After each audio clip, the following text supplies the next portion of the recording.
just naturally getting quiet. I think there's a lot of studio class folks zooming around. See a few familiar faces that flaw in our system. We have a screen up there that we can like lower so we can do PowerPoints or whatever, but the MR stands out. We can't do. Yeah. Yeah, I asked about that. It's all good. You know, it's actually, you know, the thing is, like, I have a PowerPoint, but it's like, it's very different than, you know, it shows, you know how they go, it shows, like, your trajectory. Which is kind of nice in a way. But... Apologize about that. Oh, no, well, it's, and we talked about I'm more relaxed doing this than standing in front of the screen, you know. We talked about it.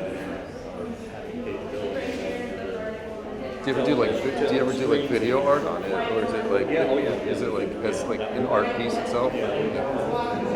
Video artists. Talk about purchases.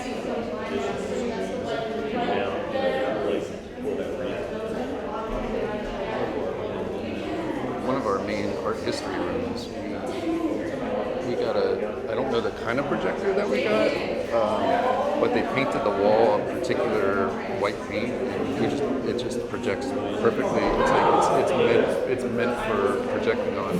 I mean, it just looks like a white wall, but I think it's a particular color of white that doesn't reflect back. I don't know, but everything looks super crisp on it. Yeah.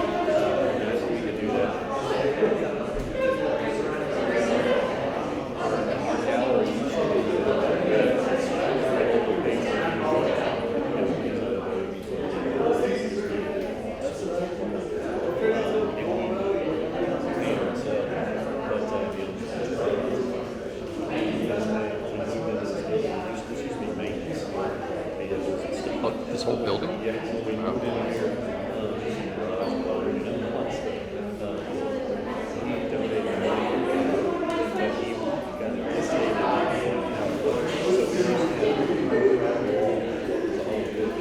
do you hang? Some things are great, those things did. So after, I don't remember how many years, so we just joined faculty after that point. We always had those arguments with, committee meetings.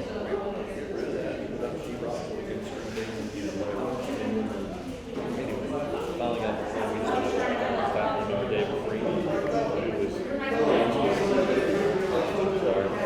and so I said, well, let's just ask, maybe we can make the money to redo it. There you go. Oh, David would be a good guy because I think the church was kind of invested in that and had to stay. Yeah, we had another cycle where we did the history, And they were both friends with, and actually, How do you here's an interesting thing. We ran into Betty Gibson, Gina's assistant last night, and she said, looking at those things up close, it reminds me of the Charles County. A little bit like David Z. he would have really appreciated it. So I introduced it at 120. Looks like David's getting a little bit. Yeah, let's do it. Let's go for it. Okay. Can I have everybody's attention? We'll get started. Attention, please. Thank you. My name is Tom Matthews. I'm a teacher here in the art department. I'm also on the gallery committee. I just want to say a few thank yous first, and then Chris Leonard, who teaches ceramics, will introduce our visiting artist, who we're grateful to have here with us. First of all, and it's fine for you all. You don't have to stay in the doorway. You can come on in and gather around.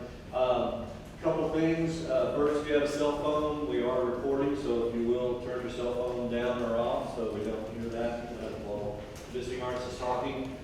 Secondly, you've probably seen the signs already, and I'm sure you're all familiar with being in art galleries before, but please do not lean up against anything, especially the artwork. Some of you have backpacks on or whatever, it's easy to kind of forget, but we don't want to touch any of the artwork with our hands or backpacks or anything else. So just a little housekeeping there. So I want to say a few thank yous. First is to the gallery committee, the hard work that was invested into having our visiting artist, and to the chair of our department, Luis Corpus, for his support And Genesis Ramirez, she is the gallery assistant who helps install all the exhibitions, pack them up and ship them, and deals with the artists on a daily basis. And then to our dean, Dr. Christopher Nelson, who's a big supporter of the arts for us in this area. And just to make a quick announcement, since you're all here, this exhibition is actually will be coming down today. Today is the last day for it. So if you have a project that you're doing for an art appreciation class or something, you know, today's the day to snap those pictures. And if you want to talk to the artist after he's finished talking, you're more than welcome to ask him questions. The next couple exhibitions we have coming up that hopefully we'll come to. The next exhibition is a high school exhibition. We partner with some of the high schools in the area. It's good recruiting for us, and so we have their artwork, and those students in the high schools have the experience of showing their artwork as an exhibition in a college gallery, which is a big deal for them, so we're excited about that. And then following that, we have the Gorilla Girls. If you're not familiar with the Gorilla Girls, if you're in a art appreciation class, look them up. And we have Melissa Terry here. She's responsible for bringing the Gorilla Girls down. That's a big deal. They're internationally known, and they're in all your art history books if you're studying art history, so we're excited about having that. There are lots of events that are happening around that. That's March 7th and 8th, I think, for our events here. Then following that, we have our student exhibition. So the students here at SDC will have their exhibition, the art students in this gallery. So we're excited about that. So those are all coming up. We invite you all to attend those as well. Without further ado, I'll introduce Chris Leonard. He teaches ceramics here, and he will introduce our visiting artists. Thank you. Yeah, thank you all for coming in, art enthusiasts and art makers. And also a big, super big thank you to Genesis, who did get a thumbs up too for the spectacular installation, which was done the week before school started. And I would walk by and she would be working, and I was going to need a hand, I got this, and she made it look awfully, I would hesitate to say easy, but she's really good. And we'll probably continue that spectacular, understated qualities as she goes, so that's been pretty impressive. And then Stephen Wolochowicz, do I have the pronunciation even close?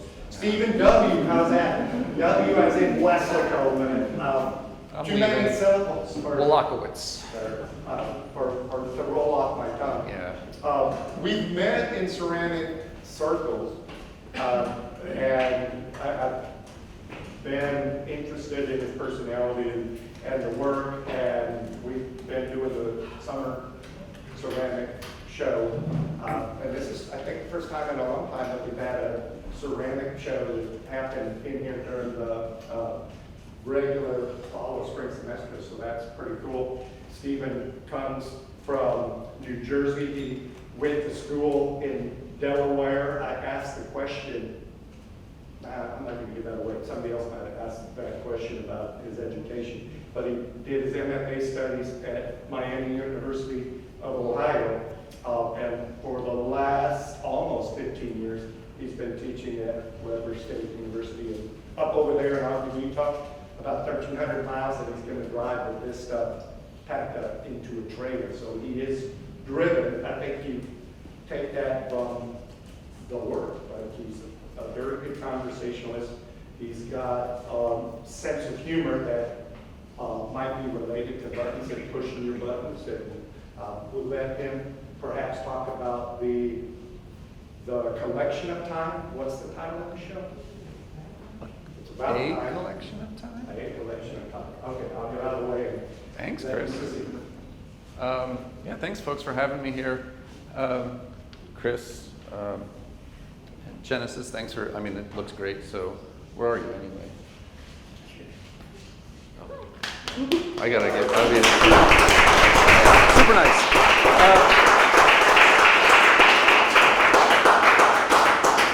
Tom and the others. I have an artist statement I'm going to read, and then I'll kind of talk about some of the pieces in my history. Please feel free to ask questions throughout, right? I kind of prefer more fluid. You know, it's kind of, in a way, it's kind of awkward for me to stand here and everybody's like kind of scattered about. It's kind of nice to, you know, negotiate around folks, but I think it's more helpful for conversations And that's kind of what this is. I kind of look at it informally. And so if you have something or a question, please interact and ask that. But I'm going to read this real quick. I think it's slightly different than what we have on the wall out there, abbreviated. I think we use what we have on the wall. But my constructed forms are abstractions that draw from an array of concepts and objects that include themes of industrialization, astrophysics, humor, games, politics, and the environment. Using these ideas, I make forms that have a carefully crafted, ambiguous quality. They resemble or hint at concepts of transportation, storage, containment, and transformation. While there's no moving parts in my work, I imply an internal tension or kineticism. It's a word I think I made up, but poetic license in a way. So kineticism in my forms.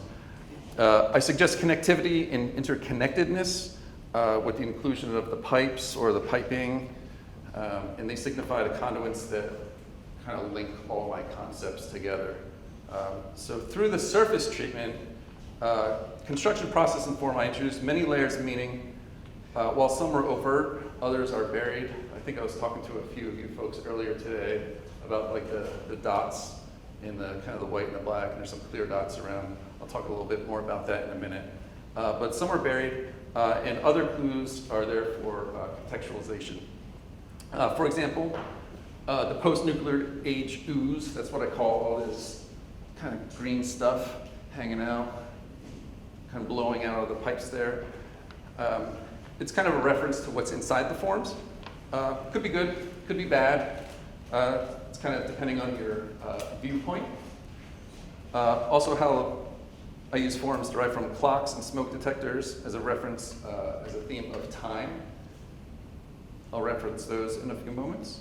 And it's also intriguing to me how the use of color and texture in tandem with simplified forms can convey a deeper meaning and retain the aesthetic appeal.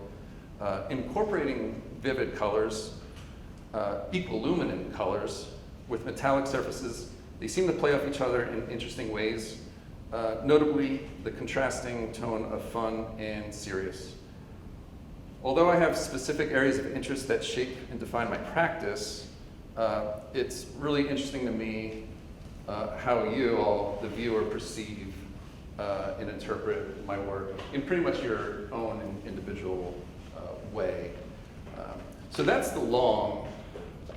To kind of talk about some of the work that's in here and how that references some of this. Do we have ceramics folks in here?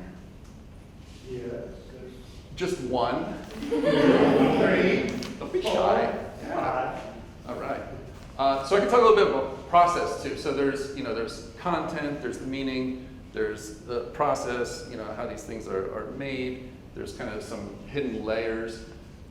With a lot of this work, we talk about industrialization. You can kind of notice the bases all have like a metal kind of look to them. Someone was commenting earlier, they thought it was actual metal. It's kind of like warms my heart a little bit. But it is all ceramic. They're just glazes that look like metal. And that's really the idea. For some it's called trompe l'oeil, to fool the eye. But it's just to get the idea of like industrialization, mechanical parts, things like that. There's pipes in all the work. The pipes are that conduit that connects everything. Most of them have like an in and an out or some kind of passage. And what I mean is, this pipe would lead into the vessel, and then maybe it comes out here, or there's smokestacks, or there could be a lot of different things. But the pipe is the connection point. So you can be conceptual and say that's like my connection point to the piece, or maybe they have a relationship to each other where there's kind of this imaginary idea, maybe something connects there to something else. The post-nuclear age ooze, all that green stuff coming out of there, I love that. It's so fun. It's actually a glaze. Like it foams and grows when it's in the kiln. it reminds me a little bit of Nickelodeon when I was a kid, like the slime, or Double Dare or something like that. But it's also like kind of gnarly and nasty. And so that kind of symbolizes maybe like what's inside of these, objects. And that's where that internal kineticism comes from. It's like this idea of like, oh, there's like moving parts in there. There's not actually moving parts, but it kind of seems that way. So conceptually. But that ooze is like, for me, that's the bread and butter of these pieces. A lot of them have this little red button. That's like your emergency button. Like, in case of emergency, break glass, right? Like one of those kind of things. And so like, oh no, like stop the crazy ooze from coming out of this thing, right? So hit that button. I'm not sure where that developed from, but I just always found it interesting. The idea of, there is no button, but again, it's like that idea that if you pushed it, it would activate something that's so conceptually. The bulbs reference a lot of things. There's the ones that are out in the kind of the glass area. I'm not sure what we call that part of the space, the other kind of extension of the gallery. These bulbs, they kind of have a movement to them. They're not done on the wheel. They're all hand-built by coiling. So those that were there earlier today, if you were, I kind of showed how my method of coil building. That's how these are built. They're not quite done on the wheel where it's all perfect and crisp. The idea for me is, even though these look like they're pretty crisp, there is a slight kind of like movement to them.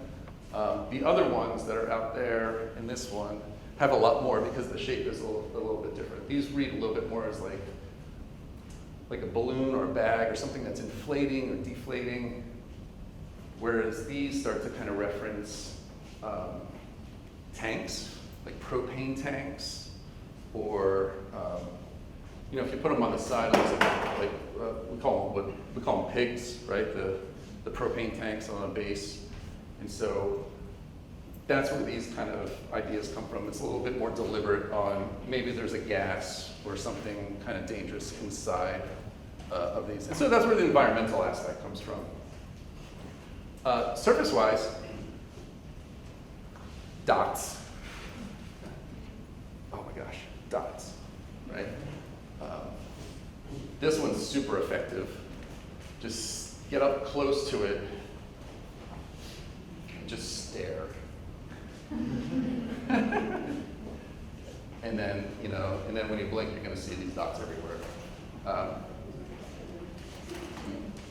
I'm interested in this like equiluminant property, so I have these little tiles here. I'll pass these around. I do a lot of little test tiles. If you go to my website, I think there's a picture of some of them, but I have a whole wall of them. And so what they are, they're just kind of quick ideas on how to work with color. So there's a little bit of kind of color theory in it, but one thing that's different is, slip color, which these are paint, ink, screen color. They all, you can put the same two colors next to each other, but it's gonna actually look differently. And what I mean is like vibration. And so something that started to occur to me, and I wanted to investigate more, is how to get things to like kind of vibrate and make your eyes kind of like jump out of your head a little bit. I think those are super effective at that, especially because of the blue dot almost registers as black. And then you get up closer, like, oh, it's not even black, it's blue, right? There's a white dot, a black dot, a clear dot on almost all of them. I'm not sure if it's on those or not, I don't recall. But that's where the game comes in. Think about chess, two opposing sides, strategy game. It's not like checkers where you kind of have limited in your moves. Kind of has a little bit of a political undertone, but it's really about the environment. And so we're going to talk about like all this, what's inside of these machines, what is it holding, right? So it's all a game to me, right? Depending on who you talk to.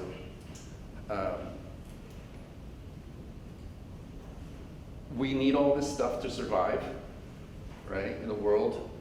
But is it too much? Is it not enough? Is technology here? Is it not there, right? So these are all just kind of topical questions, philosophical questions too. Doesn't matter like what your opinion is, it's just trying to get that idea across, and that's really what's happening. The dots, so for those that are curious about process, one little at a time. And then other process, you can't dot this way. It has to be level, otherwise it runs. And so, you know, some of the flatter pieces are a little easier to do. These have to get rotated.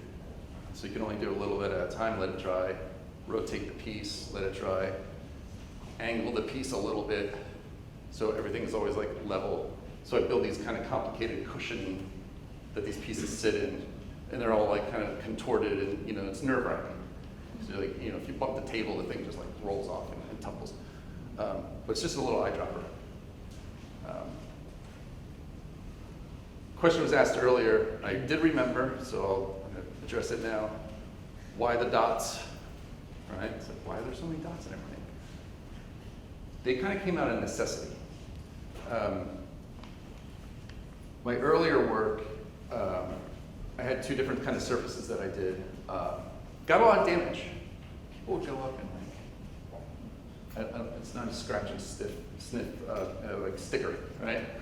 Or like you don't go up to a painting and scratch it, and it's not a cup that you're going to drink out of or a plate or something. But I would get all this damage. People would scratch off all this like real lush surface that I had on there. So I had to come up with something different. Damage. So I started playing around with dots in the same idea of having kind of this push and pull on kind of texture, even though it's flat. And then it just kind of keeps growing and growing. So those tiles that are going around, you can kind of see where, you know, it's getting kind of involved. And so each one gets a little bit more involved than the last one. These don't have the dots inside the dots because it was just, it takes about a week to do, you know, again, talking about process, to just do the bulb itself with the dots. To do the dot inside of the dot inside of the dot, my mind was going to go, right? So had to, the Cheetos. Yeah, get them while they're there, right?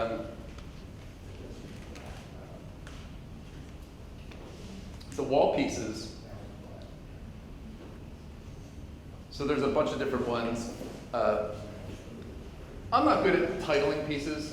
I kind of want to just title them so I can remember. I don't have like these weird, I mean, there's like torp tanks, large torp tank, because they look like almost like torpedoes in a way, gas tanks. That reminded me of like old TV screens, you know, before all the flat screens, the tube televisions, so that's why that kind of has that reference. But it's also like a portal that you're looking into, and so that's kind of like what all these are in a way. Portal meaning you can kind of access, it's a window, you can look through it or look into it. Three-ring circus. One of the things that I try to do, if we go to these over here, they're actually the same set of colors, just inverted differently. And so how you layered them and like what the background color is and what the topical color is. So it's the same four colors, but it's just like how how you change them changes the whole look of the piece. Similarly to the back wall here, it's an older piece, but I've actually never shown it before outside of a gallery at my university to take some pictures of it. I find that really intriguing because from a distance, you can kind of start seeing background colors, but when you get up close, there's only 6 colors on that whole piece. But when you look at it, you're like, tonally, it's like, no, there's a lot more than that. There's only 6. And so it's kind of that equal luminance, a little bit of kind of color theory, but also like how there's this push and pull about the colors. And so, one looks lime, one looks kind of teal, one looks really blue. There's only the same 6 colors throughout that whole piece. So for me, it's like really exciting to kind of see it, especially on that black wall. It really just pops out. It's really dynamic. Really excited about that. I think I'm running out of things. I do talk a lot though. Does anybody have any questions? I think I covered some of them. Oh, sure, go for it. Did you mean for that piece to be in one wall by itself? This one? Yes. Yeah, so, oh no, I'm sorry. Not how it positioned, it just kind of like came out that way. I think part of it is having the pieces here kind of offset that, so like, kind of a creative idea. But the three of them do go together. But as far as, I didn't quite notice that, like, as the only ones on that wall. No, there's really no kind of rationale for that, other than just kind of play with the space, kind of a comfortable way. By the way, process-wise, these things, hard to make. It's challenging making something that's really large and kind of flat in clay. I make molds. Not all of them. Kind of the half dome pieces are just kind of hand built. These are kind of slab built, but these are molds. All the wall pieces are for molds. And the molds are, all these are clocks. Old school clocks that I find. And so the idea of time, it's kind of hidden into these pieces. Collection of time, right? It means a lot of things, the show name, but also, there's different bodies of work over, a little wider range of time. Like these are the newest, these are only like a month or two old. And then, go back just a handful of years, like pandemic. But the idea of clocks, time is time running out, right? I mean, you can go really far with it. But that's where kind of the basic shapes come from. I believe, I'm trying to think about the pieces that are out there. Some of the bases are from other objects like smoke detectors or carbon monoxide detectors, or the packaging from them. For those that have seen the cups earlier, the base of the little ceramic cups that I have, I believe it's a CO2 detector. It's like the packaging, so I cast the actual packaging and made a positive from that. And so, there's these hidden layers in all the pieces. I think that's one thing that is interesting to me, but also, as I kind of read earlier, is interesting that your perspective might be different. But I think that's what's great about art, right? You can see it, you can enjoy it. You're learning a little bit more about it, and maybe it resonates with you, maybe it doesn't. Maybe you have your own opinion, that's great. But formally too, there's the idea of like, is it just a nice object to look at? Like, I'm a maker, I make objects. But there is meaning behind everything. And so, formal, where's the placement of pipes and how big are they? How high do they extend? How big are these, these tubes? It's all kind of stemmed from drawings, and then I edit through the drawings. So we talked about that earlier today also, just kind of like where some of the ideas come from, and in scaling up, if you can draw it, you can make it. So that's kind of where I'm at with it. Moving forward, I'm really enjoying kind of the scale of these and kind of the depth of them, but I think I'm going to invert things. I think this is going to be metal, and all these elements are going to be different kind of dots. I don't know, what do you think? Would that be too crazy? I mean, I already feel like I'm losing it from, like you guys are like, I don't know how this guy can do all these kind of dots on the pieces, but yeah, I think that's something that'll probably come out, because I'm thinking about, like, as an artist, like, what do you do to kind of grow, within your work and think about it? You make things, but maybe you're like me, like I'm already 5 steps ahead. Like I'm making something and I'm, maybe I get a little bit bored with it, or I'm like, I just have to finish this because I got this other great idea that I want to kind of work on. And that's kind of where I feel I'm at. Like I have all these ideas, but I'm just not, I can't see the connection. Like I'm here, I want to get here, how do I get there, right? And so it's all these kind of sketches and ideas, and a lot of times it's making smaller pieces too. You can get through ideas a lot faster with a smaller scale than you can kind of really in a larger scale. Like this is a pretty big undertaking to kind of do there. Yeah, that might be about it. Yeah, of course. How do you achieve the metallic finish with the glazing?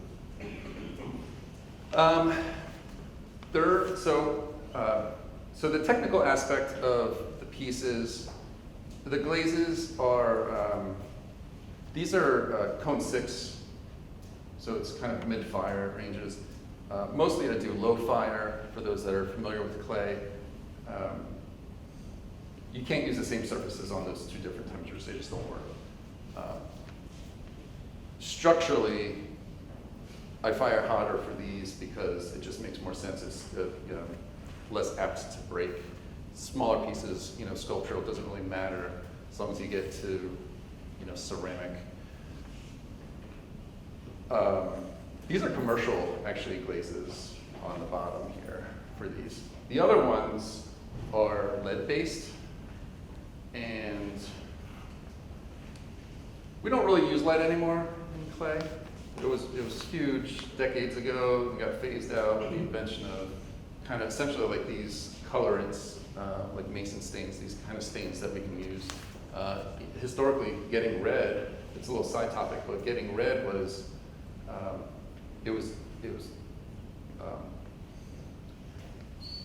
at super low fire it was cadmium, but it burns out at high fire, so you never got red. And then they invented this encapsulated stain. So they put a cadmium molecule and they put a zirconium molecule around it, or a cadmium molecule inside a zirconium. So all that means is like when you fire it hot, that red doesn't burn away and it stays red. The lead is what makes a lot of these luscious metal, and a lot of physical metal is in there, a lot of manganese and copper and iron. Like heavy metals is really what it is. Not toxic to work with, but toxic to breathe, so you don't want to have that be in the kiln room, when these things are kind of firing. But yeah, they're just high manganese and iron, really. Yeah. Thanks for the question. Yeah. I thought they were metal at first, when we came like a few days ago, and then I was like, no, it's ceramics. I looked into the inside kind and the green ooze that you're talking about. What do you think of the green ooze? I liked it. Like, it did remind me of foam, and like you said, slime. I thought it was funny that you mentioned it too. Yeah, thanks. Others? Looking Are at they modular? Do they come apart? And yes. If they do, is it because of the process, or glazing, or firing to make it easier, or is it more for packing and shipping and transportation? All of the above. Yeah. E. All of the above. These 3 are modular, so the bulbs actually slide out. That's a new, so we talk about like evolving, the work. That's new for me because of shipping and damage. So ship these, get gallery fine, come back, and be broken. And it's really because of this area right here. For me, this is the sweet spot. That's what makes the piece. How it comes just so narrow. And the other thing too is like how it's an awkward balance. But that narrow is a weak spot, like physically in the ceramic. And so the vibration of, I don't know who, I can send them anywhere and they're fine. And my packing system is pretty good. And it's easy to recreate. I send pictures. So, kind of getting off a little bit on the side here, but I send like pictures on each step because it's a lot of foam. Never send packing peanuts, by the way. Galleries hate them, people hate them, everybody, like, it's, the only thing worse is like beach sand. It's everywhere, right? You don't want to pack with beach sand, but. So yeah, it was a necessity about packing, and so now that I've kind of succeeded in that, being able to make it modular, that's the new way that I'm going to be going. It also, on a kind of another level, putting the dots on makes it a lot easier. I mean, could you imagine me trying to rotate this whole piece on to stay level or horizontal? You know, it's a lot easier on the smaller ones, but I just can't do it on kind of these little big ones. And so these actually have to be able to slide out and lay horizontally so I can do the surfacing process on them. Yeah, I think I covered it all. Thanks for that question. I have a second one. Were the dots always this size, or have you? No, yeah. Have you considered going, larger to change the design on the surface? Another all of the above. We're firing on all cylinders. Yeah, I know, right? Yeah. So originally the dots were larger and singular, and I was just working with two colors. Then the dot inside the dot, and then the dot inside the dot with all the other dots around it, and then the black and the white and the clear, right? So every iteration adding a little bit to it, just to make it more interesting, right? And then the size of the dots, sure. I don't know. All right, here's the honesty in me right now. I was worried about the time it was going to take to put the dots on all of this. And so I was like, yes, but then would it look like polka dots? Right? And so that's where the worry came. And it's like, well, how big can I make them? But I still want to have the dot inside the dot, because when you get up close, all of a sudden, it shifts the way that you're looking at it from far away. These look like a different color, and then when you get up closer, you're like, oh, that's actually like, it's not as green as I thought it was, or as blue, or whatnot. But I am thinking about that in a different way. So those tiles that were going around, and this is kind of where I'm leading to, there's kind of two different, thank you, kind of two different evolutions in a way. One has, I've made one piece. I sold it to a friend who lives in England. I shipped it to England. It was a small wall piece. I call it the quad dot. So I have the dots within the dots, and then I put a clear glaze, and then I put dots on dots on dots on the clear glaze, and when it fires, they just meld and blend layer-wise, not physically like blending colors. But it's kind of like this one, where the top dots are dry looking, and there's a gloss underneath, and they don't quite line up. And so that was like really interesting to me. So that's something I'm thinking about. And then the other tile is that's floating around too, which just has kind of little segments on it. I'm thinking about doing that just on the pieces, like random, instead of assigning 3 or 4 colors, just kind of doing like what that tile looks like, but on this piece, so there's just chaos. So I'm thinking about that, but I'm also thinking about how that will translate. So obviously you can't try it on something this big, because if it fails, then that's a lot of time and work. So I'll make tiles, or I'll make some small pieces and try that out. Like the cups are actually a really great vessel and venue to try out things, because it only has this much area to play, and then you can kind of see like what happens and it works out. So, but yeah, something has to happen, because it's like, all right, I did this, I'm good. Like I need something, thirsty for another iteration. Do you have a suggestion for me? All right, the last of my questions, just for the art students in the room. Your sculptures are on pedestals, and of course, part of that is out of necessity. Those are what our gallery provides. So artists came a long way, and bring a lot of pieces with you. If you're exhibiting these on your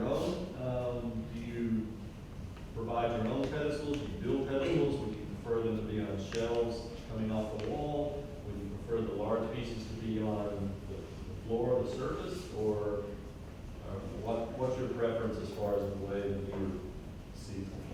Yeah, pedestals are an interesting thing. The way that I view pedestals is so the pedestals are not part of the piece. What they are, they bring the piece kind of to a viewable level, right? For these, I have images when I made them. I shot them in another gallery on my campus, and they're on we have like a wood floor, so it kind of looked okay. But in a picture, it looks great. But in actuality, then they get a little. There's this monumentality about raising it up a little bit with the bigger ones. Also, you can't accidentally kick it. So the other solution would be, what do? You tape it around just to kind of prevent, or a little rope or something. But then the rope is like, ah ha ha, I'm gonna jump over the rope. We painted the floor before, another option. Oh, yeah. So so there's always A flat surface that has a color to it, and it's kind of a barrier. But again, it either inhibits the piece or it works with it. So Right. it would be your design. Yeah, and to be honest with you, I love the dark pedestals. Most times they're white, but for me it doesn't matter because it's not part of the piece. If you want the pedestal or how it's standing to be part of the piece, you have to incorporate that. So, if you build it yourself or it becomes part of the content. What if I had big cylinders? Or what if I made some kind of crate, maybe that this thing was shipped in, right? Then the pedestal becomes part of the piece.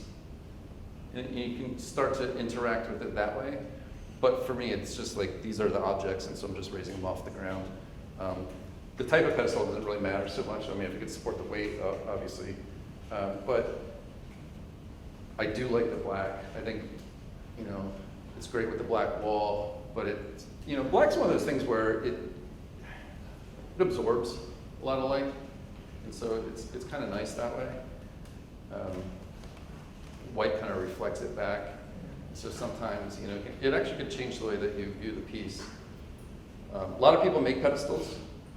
A lot of people just, make X's out of wood and put a little top on them. It's all just presentation. If you bought the piece, you're not buying the pedestal, right? And so I think that's where. So for me, it doesn't really matter a whole heck of a lot. If they were orange and green and black and white, maybe that would be weird. That they were all different, then I might say something different, but yeah. I have a follow-up question to that. Would you ever consider having you submerge to this reality and maybe it is a part of the wilderness? Like an installation? Yeah.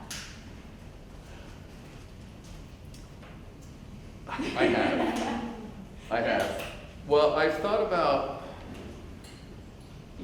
if I made enough of these things, could they come down the wall, off the wall, or just be around the floor? Some of my real earlier work, I made these big landmines, all sizes, from tiny to this big, and that was an installation. They were scattered around the gallery's floors, and you kind of had to navigate these World War II looking water lines, or some from Gilligan's Island. So yeah, you would have to navigate the space. So that was an installation. I feel like I've kind of been there and done that. I think every artist wants to do an installation. You should. But it is about everything, it's about the experience of, so it's, using the space and not just this is really a collection of pieces that all talk to each other. And the pipes, link to each other, but not physically. You do, walk in between. But if I had, so to answer your question, if there was another piece like this, right here, and these pipes kind of faced each other, when you walk through, you almost even though there's nothing there, you almost walk through this imaginary, this connection. So there's that idea, that intrigues me, of having, this physically point to another pipe, and so there's this, kind of space around that you just don't realize you're walking through. That tickles me. Yeah. Well, then a follow-up even on the, like, is that timepieces or game pieces on the left wall? I can't remember the title, but it's 6 by 6, so there's 36. So is it set for whether it's an installation or standalone at 36, or are you making more? I think there was a 5-year window on the creation, so if there was a space where there could be 6 by 60 or 10 by 10, if it's the squares still fit in the square, is that done, or might it evolve? This is none of the above. Yeah, sorry, Chris. So it's not done, but it's not. No, so you're right. Like I was just joking. So that's actually formulaic, and so they're clocks, but there's 6 colors, and so when you layer 6 on 6, you're going to get 36.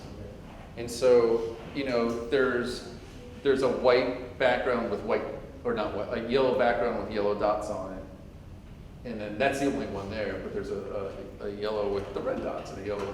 So I essentially took 6 vibrant colors. I could expand it, but if you did 7, you'd be at 49. Yeah, and so You can make a series that grows. yeah, it's exponential, right? And so that's where I think part of the problem comes in. And what are those colors? And do I just do the 8 basic color wheel? But like I like the vibrant, fire engine red and or construction cone orange, right? Like those are like safety and kind of colors, right? And That satin finish that I was asking about, they feel like candy. Those in particular to me. I will let you lick one. I have a question that is based on that. Touch, senses, there's a tension because we all want to touch the red buttons. Yeah. But the red buttons are usually the ones you're not supposed to touch. Yeah. Usually they have something over them and you have to like lift it and then you press it. So does anyone ever try to touch your work? Yeah. And then my second question has to do with weight. So there's like a visual weight and the actual weight, and I'm sure that the visual weight is more than the actual weight since they're not astronomicists, but I know there's hollow. You would have loved this morning because I talked about kind of the visual weight versus the actual weight of pieces. Not in the context that you are, but just working with the material and how you can assign kind of like a weight to it. Yeah, I think the metal finish gives it a heavy, because it doesn't read plastic. It doesn't feel like carbon fiber. You know what I mean? Like it had, metal is a heavy item. Doesn't matter what it is, iron, steel, or whatever. So yeah, I mean, there's definitely this industrial heaviness to it. I forget what the first question was, but I said no. About touch. Oh. About touching. Well, I hope you don't, but I mean. Well, I mean, there's a sign that tells us not to. I know, and so you feel like now you have to. My students came in and they were like, those ones reminded them of bar stools, and they seemed soft. So there's like this tension too between like, these aren't flat. Like you talk about them as flat, but they're not, and they seem like cushions a little bit. Yeah. So that makes us want to touch them more. Yeah. And it's like, stop it! My students were all getting excited. They wanted to touch them. I was like, you can't. I know. But then you talked about conceptual art. I should have brought one of my older pieces and get all it scratched it because it was already damaged, right? Yeah. But so the challenge is, if you have grime on your paws, it's going to transfer over. Mm-hmm. If you touch anything, right? If those that do printmaking, or even photo for that matter, right? It's like you got to be careful with. In working in clay, your hands are always like either covered in clay or covered in lotion, right? Nothing is good for that. The metal, surprisingly, and you can see my paw prints all over them because the nature of kind of this heavy saturated metal surfaces, they pick up prints. So I'll just lift the print and then find you because it's just on there. And there are cameras in here, so if you touch the art, we will. It was Jeremy, wasn't it? But no, it's kind of. What's your favorite color? I'm sorry? What's your favorite color? What's my favorite color? Blue. No yellow. Ah! Isn't that the reference? No? You gotta go watch Monty Python. My favorite color is kind of like your pants. It's actually, it's like blood orange. It's like not quite red, not quite orange. So when you do your art, do you do like the color based on how you feel your mood? Like the choosing of the color? That's a great question. I haven't thought about that. I don't think so. It's formulaic. Yeah, mine's blown, right? You got it. Like, so we talked about that one, that's formulaic. That's formulaic. However, so it was like kind of like a math problem in a way. Formulaic, where you have these 4 colors, but what 4 colors do you pick, right? And so I did those test tiles. I did dozens, because 3 would work, and then a 4th one looked like garbage. And so those 4 colors didn't work well. You know, so this was a solution, that was a solution. But yeah, like bright colors. So you notice there's not like a lot of like, actually I don't think I have any green in here. Well, there's that green, but not like forest green. Like I don't have like darker colors. Part of that is just for the pop. But I am working with darker colors now too, and that's where to kind of go a little sideways on my question. If this was darker, I think it might not have such that push and pull or the contrast that I'm looking for. Like I kind of want this bright and vivid, and that to be like dark and industrial. And that's what I was talking about. Like, what if I flip the color scheme? But having bright colors, I think, is kind of where I'm at. I did work for a long time where I had no color. It's like I went through my blue period. You know, everything was white. The whole run of work was everything was just white. Because I was thinking about form. And was it the color of the clay or? No, I sprayed on white slip. And then I made a whole, because the thing is, like, I was working a lot with glazes, kind of like an alchemist. Like, it doesn't really show here, but I love doing glaze tests and test tiles and seeing how things blend and run. And it's funny because I love all that stuff, and my earlier work was all about that. And then I switched to this, you know, kind of other ways to go about it. I just didn't see the marriage in the two. But I love crazy color and texture, like things you can get in a kiln, color-wise, and just like where things layer and they kind of bleed together and blend and shift. You just can't recreate that anyway. It's just like it's a miracle happens when you open a kiln. You're like, oh, look how these things kind of just join together. So like glazing pottery is kind of like that, you know. There's an excitement to it. It just doesn't really translate here so much. I think, yeah. What was the piece that gave you the most trouble? Like as far as like you have a lot of issues forming it, sculpting, coloring it. Like those good ones? Headache and a half. Not a good headache. Like a migraine. I actually had 3 of them, but I broke the base of the 3rd one in the last firing. I just rushed it to, so technically, one thing about clay is like, there's an interior structure with a lot of these. That's what holds everything up. This column goes all the way down to the bottom. So there's like kind of an architecture or a substrate or something like that on the inside. Same with these, this pipe goes all the way down. And so it has a kind of a structural, but the good thing is like it's structurally, plus. Bad thing, firing makes it worse because clay shrinks and has to heat evenly. And so if you fire it too fast, the outside gets really hot, but the inside stays really cold, and that's a problem. And it can cause damage, breaking.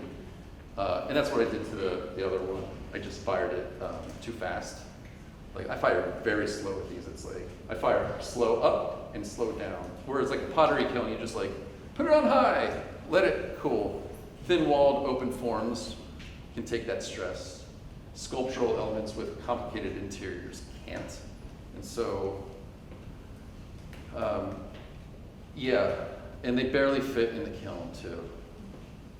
The kilns we have on campus is like, I broke one. Well, I didn't break it, but it's broken. But the next biggest one is, it's 4 feet, but it's only like 2 feet by 2 feet. So these like barely fit in there, like this way. But the bulbs fit in. That's how I made, the bulbs actually were the size of the kiln, and then they shrunk, this much through the firing process. So they were 4 feet when they started. There's a little bit more of it down here, but they ended up like 3 3/4. Also, do you have like these black dots on these, like randomly? Yeah, there should be the white dot too, right? And so those are that's like the chest. Random black ones. Yeah. I don't know if those could connect them, or, because it is called connect. Oh, Connect 4, right. And so that's kind of a play on the game Connect 4, but also, this is actually, yeah, good observation. If you stand back, those pipes, so we were talking about this earlier. Here's your square, right? That one has a straight line. That one has like a background grid that expands out into space. And so it's deliberate on, these kind of interacting, creating a fake shape, right? Or a shape you can't see. Yeah. And so, and then it's 4 colors. So I'm playing with the word 4, and I was thinking about the game for some reason. It's actually 3. Oh. I know, right? But there's 3 ring circus. That's probably my favorite wall piece. Because it looks like a submarine windows. Yeah, they look like portals. And yeah, totally. Yeah, exactly. Right? Yeah. So yeah, there should be black dots, white dots, right? So that's like that chess game, just kind of like gamification a little bit of, there's a, the other thing that some of these shapes reference, which I didn't talk about, I have a whole series, but if you take an aerial view, like around airports, there's the gas containers. There's like these big gas storage kind of units. It's kind of like what they look like from above. And so, they get the walls, and then they kind of have this little dome on them. It's like a big cylinder kind of shape. And there's lots of them. They're scattered around. And they're usually around like airports, because it holds all, industrial areas. In Utah, right across on the way to Salt Lake, we have, this is Texas. I mean, there's a lot of, gas production, right? Oil and gas. And so that's like an aerial view of it. And then the pipes are all this subterranean movement of this material around. So that's where that ooze kind of comes in to that. And so it connects all 4.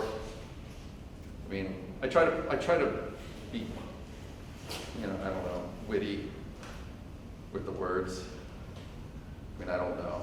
Like, is that vertical? Like, what the heck is vertical? I was like, well, it was vertical, but then I had a horizontal, but then I decided on vertical, and so it's vertical, But I can remember it, and that's the other thing too. Because if someone says, oh, I love XY piece, I'm like, can I see a picture of it? So like, that's embarrassing. So like, remembering the names of your pieces, untitled number 323, it's like, yeah, okay. But yeah, so that's where all that comes from. Okay, sorry. Just a quick question. I know you answered it already, but the bulbs, what was technically used to make them? Because they're so smooth. So- flat or made? They're all coil built. And so it's kind of like the technique that I actually did this morning. I make, so they're just kind of coil built. And then these were actually coil, but I did them on the wheel. But I didn't throw them. So the benefit was, we have banding wheels. Some of them were there this morning. They're like little turntables. But that's too small for these, and so I used an actual potter's wheel. and was able to just kind of coil in the same method. Where there's another method where you coil and then you throw, and then you coil on top. I didn't do that. I just literally coiled and just cleaned it up on the wheel. So use the wheels as a So they're not hollow inside? Oh yeah, they are. Uh-huh. Yeah, Oh, I yeah. got you. Yeah. So it's just just the outside. Yeah. Okay, I wasn't here earlier. I don't know if you mentioned anything about it, like similar. But was there any reason why you did this? Was there like a motivation, an artist when you were younger, or a family member? What made you motivated to make artwork style? It's art in general, or like this kind of In like general, work. like yeah, like what you're doing, like currently. Yeah, that's a really good question. Why does anybody make, like, I'll start with the other, like, why does anybody make art, right? I mean, it's expression, but I think it's like one of those things, like, if you don't do it, you miss it, and you have to do it. And so it's just like one of those things where, I teach, and so like, usually during the semester, I make a lot of work, but it's all demo pieces, and it's like with classes, and it's doing all that kind of stuff. I really don't get to make my work, and so when summer comes, I'm like a kid in a candy store. So it's like the excitement, and if I don't do it, it feels weird. Like what? I just emotionally and mentally get like distraught, right? And so it's like satisfying. This work, I talked earlier about like Legos and like kind of constructing, but to kind of expand on that a little bit, I never built the sets from Lego. I just took pieces and made sculptures out of them. Or I would just make things. I remember I made like, I don't know, RoboCop came out, and like I made like a RoboCop like machine robot like that kid. Like I don't know, I had a real creative mind, I guess, but I would just use the Legos as what they are, building blocks, and just build things out of them. Like I would never make the sets, and so like I think I was just always like creative that way. And then I remember seeing a picture from preschool where I would just set up in a corner and this is like hilarious. Like I built like a city out of blocks and then some preschool kid came and like, King Kong'd it, but it was like, it's like that idea of just always kind of thinking a little differently and just like having fun and being creative, right? So, and then this work is, I don't know, like in grad school I was doing a lot of slab building, and then my thesis started to incorporate some of these ideas and some like balloons that were kind of like flopping over. And so that idea was kind of always there. But I was talking with someone earlier about like sketchbooks, and sometimes students ask me some things and I'm like, oh, I have something in like recipes, and I go back into a sketchbook from like grad school. And then I start flipping through, it's like, oh, I never really thought about this idea, or I should do this now, because I have a lot of sketches of things I want to do. Just don't have enough time, but then does it fit in, is the other thing. So it's always been there in a way, like the pipes. Is it, in the 80s, Halley? Does anybody know? Like the conduits, essentially made artwork about, like you could go from here to your house and never like actually go outside. You can go through like a subway, or you can be in air conditioning everywhere. You never have to, like everything is like a conduit and connected. So there's like something like with that kind of resonated with me a little bit.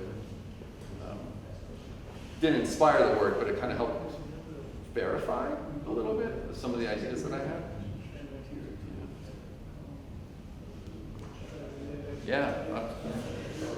I'm like, my back is like, yeah, you guys get my back. And so instead of like doing circles, have you ever thought of like making it into like a splash, like instead of like By accident, yeah. and just going and continue on with the splash? I have not. It wouldn't be like an actual shape. Yeah, like some kind of organic. I will, so, have I thought about like doing other things other than dots, like splashes or this that? What I will say is I have thought about, could this be another color and have kind of like a drip down it. But then I think about the content and like, would that actually work with the idea, or would it just be kind of like cool to look at, right? And so I'm kind of in that. I have dabbled with camouflage. So I looked up it's actually quite interesting. Like every country has like different camo patterns. And that was fun. That was really intriguing to me. And then I was like, oh, if I do like a camo pattern, because I was going to change the colors. But then it's like, all right, so then what is this pattern? Where's it from? Because that's loaded. It's like, is it from the United States, a war that we were in, or is it from another country? And were they in a war? So all of a sudden it becomes like, maybe a little political, but I do like the idea of these random shapes and layering them up. But how do you do that without saying camo? So I got stuck on that. I never got past that point. Yeah, but yeah, I mean, there's like that idea. It was like, how do I activate the space a little bit differently?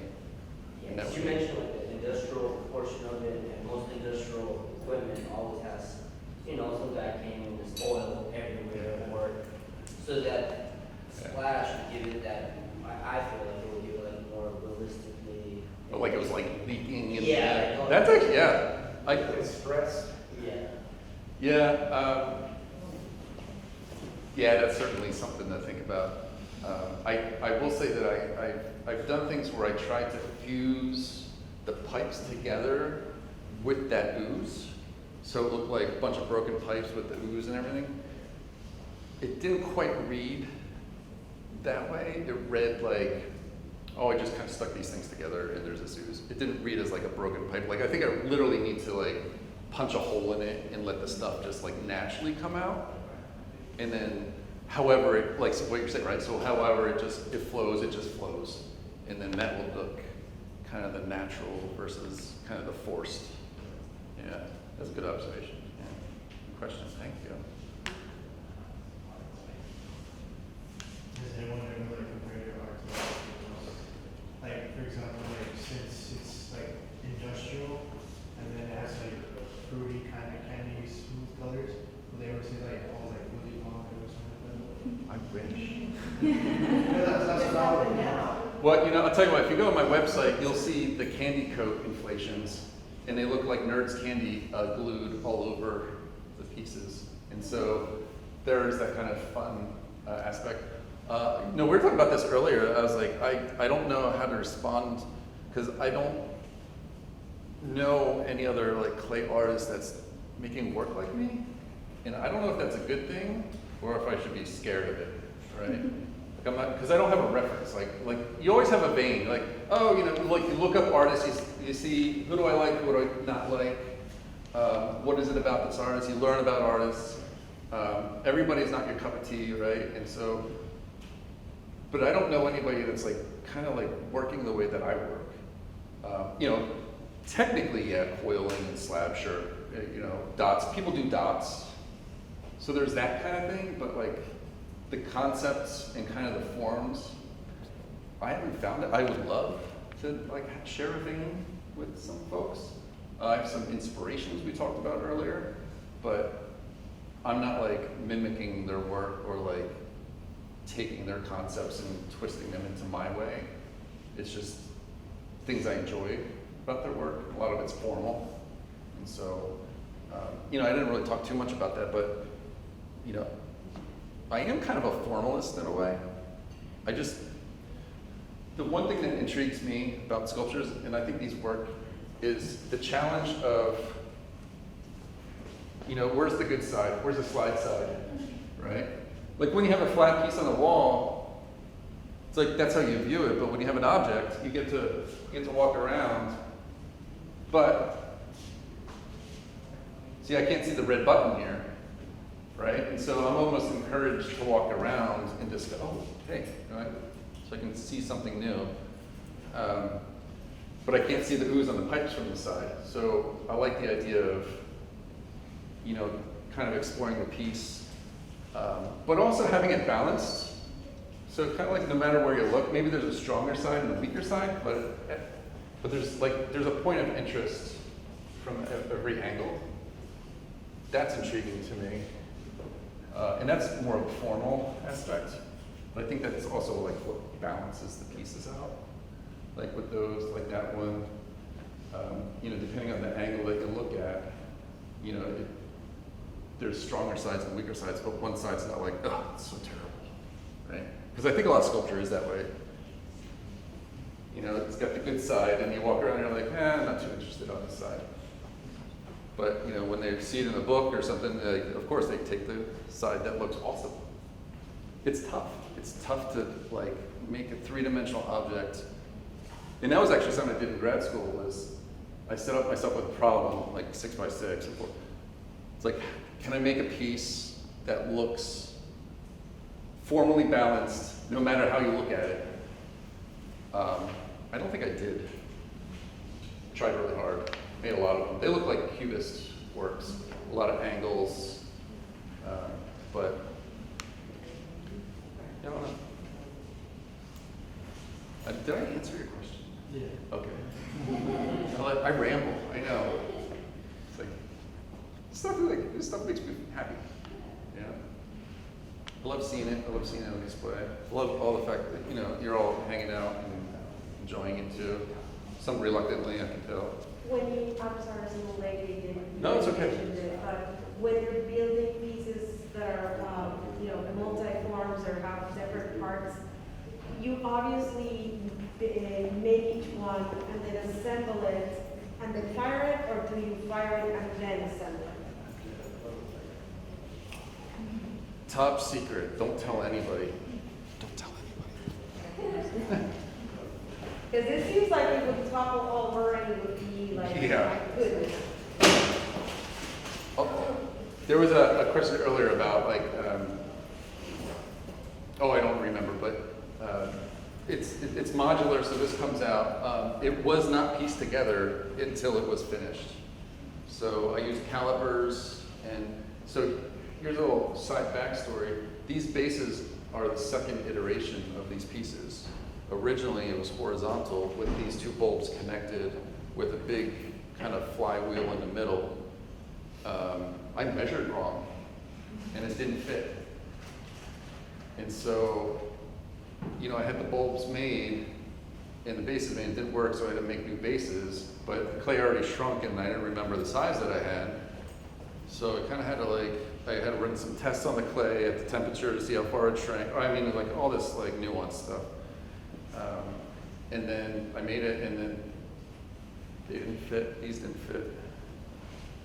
And I was like, how can I not measure? Like I had like all these jigs and things, and Because it changes, it depends on the. yeah, there was one little catch, and I just grinded that off, and it slid right in. So I mean, it's like problem solving on the fly, which I do not recommend. I mean, that's challenging. Yeah, but yeah, Because obviously some pieces you could see that they were put together and then they fired together, but some, you know. yeah, this is glued on, and then this slides out. And There's then transportation. exactly, and then the next iteration, everything will slide out, so it'll be even easier. So each time I build something, you know, you learn, right? And then you're like, okay, so next time I'm going to make sure that I do this, and so it kind of seats well, and it's like a lid on a jar, and it can just kind of like self-support. I think that's kind of the idea. Yeah, thanks for the question. Any last questions for the artist? Well, I appreciate all of you hanging out and listening to me ramble. Hopefully you learned something, and I don't know, I enjoy talking about this stuff, and maybe give you some thoughts on, you know, how to kind of perceive artwork. But I appreciate it. Thank you all. Thank you. Thank you.